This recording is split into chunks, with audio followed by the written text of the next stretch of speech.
Alright, fellow Slayers, time for the second episode review of the day, which is Bad Girls. While patrolling, Faith asks Buffy if she's ever had sex with Xander, and Buffy says they're just friends. They see a vampire wielding a short blade and long blade. The swords are stolen by Mr. Trick and given to the mayor.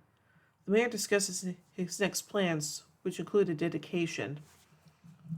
The next day at school, the gang are discussing college and their future plans. Will has received early acceptance from colleges and academies all over the world, while Xander, on the other hand, isn't expecting any acceptances early or otherwise. Buffy leaves to report to Giles in the library, where Will tells Buffy that Giles was wanting to see her anyway.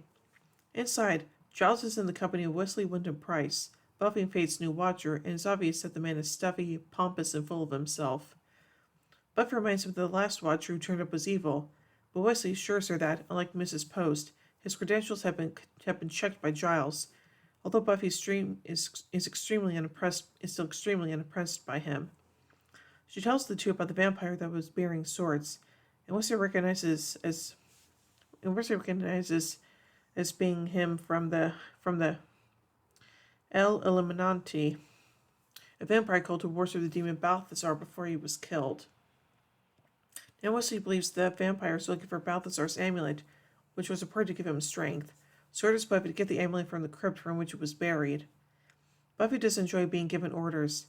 Faith walks in upon learning who Wesley is, walks back out. Buffy tries to get her to come back. When Faith expresses to Buffy her belief that as the Slayers they can do what they want and enjoy it, Buffy's skeptical. But Faith believes Buffy gets off on slaying as much as she does. That night, Buffy finds the amulet, but a group of Balthazar's vamps enter before she could take it. Faith arrives, and the two slay some of the vamps before retrieving the amulet. After handing over the amulet to Wesley, Buffy leads to her classroom to take a chemistry test, but she can't stop telling Will and Xander about the previous night and how much she ended up enjoying it. Faith shows up at the window, and she and Buffy leave to destroy a vampire nest. The two go dancing afterwards at the Bronze, where Buffy meets up with Angel. She's acting very strange, and he tries to ignore it and tells her that Balthazar isn't dead and he's looking for his amulet. When Wesley comes looking for Buffy, she takes the amulet from him and gives it to Angel. Okay. Buffy and Faith go out and find Balthazar, an obese and ugly demon that must live in a large pool of water and constantly be kept wet, since only his amulet would give him the strength to stand up again. At a loss for weapons against a large group of vampires, they break into Myers' support and tackle. Faith continues to expound on her philosophy of being a slayer to Buffy. Life as a slayer is very simple. Want, take, have, helping herself to items. Buffy, continuing to be swept up by Faith's brazen recklessness, also steals some weapons. The police arrive and arrest them, but in the car, the two slayers kick down the metal grate separating them from the cops, causing the car to crash and the cops to be mildly injured. The following morning, Buffy checks the local newspaper for any news regarding the accident, but finds nothing. Mayor Wilkins is attacked by one of Balthazar's vampires, who is captured by Trick. Balthazar demands his minions bring him the Watchers and kill the Slayers. No matter the cost, he must have his amulet.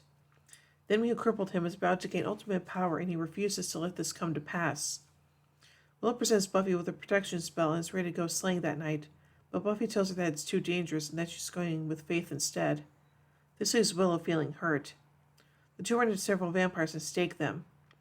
Then Alan Finch, the deputy mayor, walks down and Faith accidentally stakes him too. He dies before anything can be done, and both slayers flee the scene of the crime in separate directions. Buffy runs into Angel and tells her about Balthazar taking Giles, while Faith returns to the scene where Alan is. With the two watchers in his possession, Balthazar searches for answers as to who has his amulet. Wesley is willing to give up anything in exchange for his life, exposing his cowardly nature in the face of actual danger. Angel shows up with Buffy, frees Giles, and everyone fights. When Balthazar captures Angel, Buffy electrocutes him. With his dying breath, Balthazar warns him of his enemy. When he rises, you'll wish I'd kill you all. In his office that night, the mayor performs the ritual dedication, then has Trick release the vampire. Trick is confused, but does what he is ordered. The vampire emerges and cuts straight through the mayor's head, only for it to instantly heal. Trick takes the vampire, and the mayor declares that the 100 days before the ascension has begun. Until that time, he's totally invincible. In celebration, he's just going out for a root beer. Buffy goes see Faith the next day, wanting to talk about what happened. But Faith isn't bothered about what happened, even though she's already weighed and dumped Alan's body. Buffy's horrified and tells Faith that getting rid of the body doesn't make the problem go away. Buffy tries to make Faith face the reality that she killed someone, but Faith tells Buffy that she simply doesn't care, leaving Buffy speechless. Ooh. So let's take a look at some continuity surrounding this episode. This episode is the major turning point of Season 3. Faith has been in loose cannon with issues of trust, and she enjoys slaying a little too much, but she has been fighting for the right cause. She won't be for much longer. The mayor's plan becomes clearer, and Wesley has the right and will bug the Scoobies until the end of this season. When stealing from the sports supply store, Buffy ponders if they are insured. Years later, she uses this reasoning when she robs banks to fund her Slayer operation. When Buffy tells Faith, "I hated when they drowned me," it's an allusion to when the Master drowned her in Prophecy Girl. Willow gives Buffy the protection spell she's been working on since Gingerbread in a lavender-scented pouch. This episode marks the first appearance of Wesley Wyndam-Pryce. While he's more of an annoyance than help throughout the season, he has a bit of a turning point during Graduation Day Part 2, when he stays to help Buffy instead of doing what he's been told by his bosses. He's fired from the council and returns an Angel, first as a rogue demon hunter, and later a member of Angel Investigations. So now let's take a look at some production notes. Faith comes to the school, breathes on the window, and draws a heart shape. Doug Peach remembers a similar incident when he was in high school, and a girl who was cutting class drew on the glass. He thought it was cool.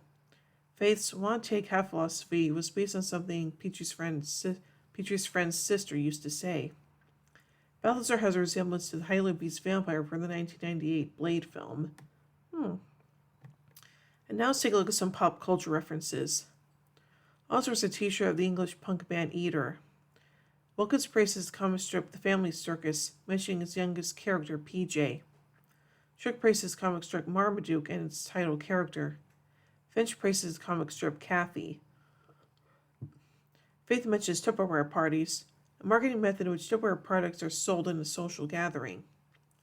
Buffy mentions the Count to Three in Sesame Street, the educational program for preschoolers. Sandra mentions Harvard, Yale, and Wesleyan universities. Buffy refers to Eli Illuminati as being similar to the action thriller film Magnum Force. Buffy refers to Balthazar as being in need of Stairmaster fitness equipment. Faith mentions Balthazar being in a jacuzzi bathtub. Mars Point Chocolate has products from the athletic brand Nike. Joe sarcastically refers to Wesley as Captain Courageous, a reference to Captain's Courageous, an 1897 novel by Rudyard Kipling. And now finally, let's take a look at some goofs. When the Slayers are on their way to Balthazar, right before Faith kills Alan, Buffy takes a vamp, and you can see Faith and Buffy move slightly as the vamp does. After Faith stakes Finch, when she pulls the stake away before he slides down the dumpster, there was no wound, but you can clearly hear the stabbing sound.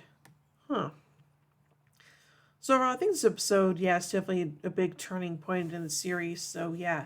And plus, hey, we get the introduction to Wesley in this episode, so yay. So overall, I give Bad Girls 4 vampire stakes out of 5. Well, anyway, tune in a bit as we take a look at the final episode of the day, Consequences. So, until then, here endeth the lesson.